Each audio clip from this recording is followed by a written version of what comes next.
65வது மாநில அளவிலான கேரம் போட்டிகள். தலைப்புச் செய்தி: குமரி மண்ணில் கேரம் திருவிழா. குமாரகோவிலில் காய்கள் நகர்த்தும் கலை ஆரம்பம்.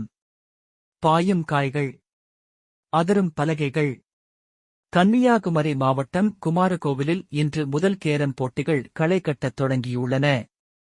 65வது தமிழ்நாடு மாநில அளவிலான இந்த போட்டிகள் நூருல் இஸ்லாம் பல்கலைக்கழக வளாகத்தில் மிகச் சிறப்பான முறையில் அரங்கேறி வருகின்றன. இந்த விளையாட்டுத் திருவிழாவை கன்னியாகுமரி மாவட்ட காவல் கண்காணிப்பாளர் திரு. ஸ்டாலின் அவர்கள் தாமே கேரம் பலகையில் காய்களை சுண்டி விளையாடி உற்சாகத்துடன் தொடங்கி வைத்தார். தமிழகத்தின் 38 மாவட்டங்களில் இருந்து சுமார் 840 வீரர் மற்றும் வீராங்கனைகள் இந்த போட்டியில் களமிறங்கியுள்ளனர். மாணவர்களுக்கான ஒற்றையர் பிரிவு மற்றும் மாநில அளவிலான ஆண்கள், பெண்களுக்கான தரவரிசை போட்டிகள் என இரு பெரும் பிரிவுகளாக போட்டிகள் நடைபெற்று வருகின்றன.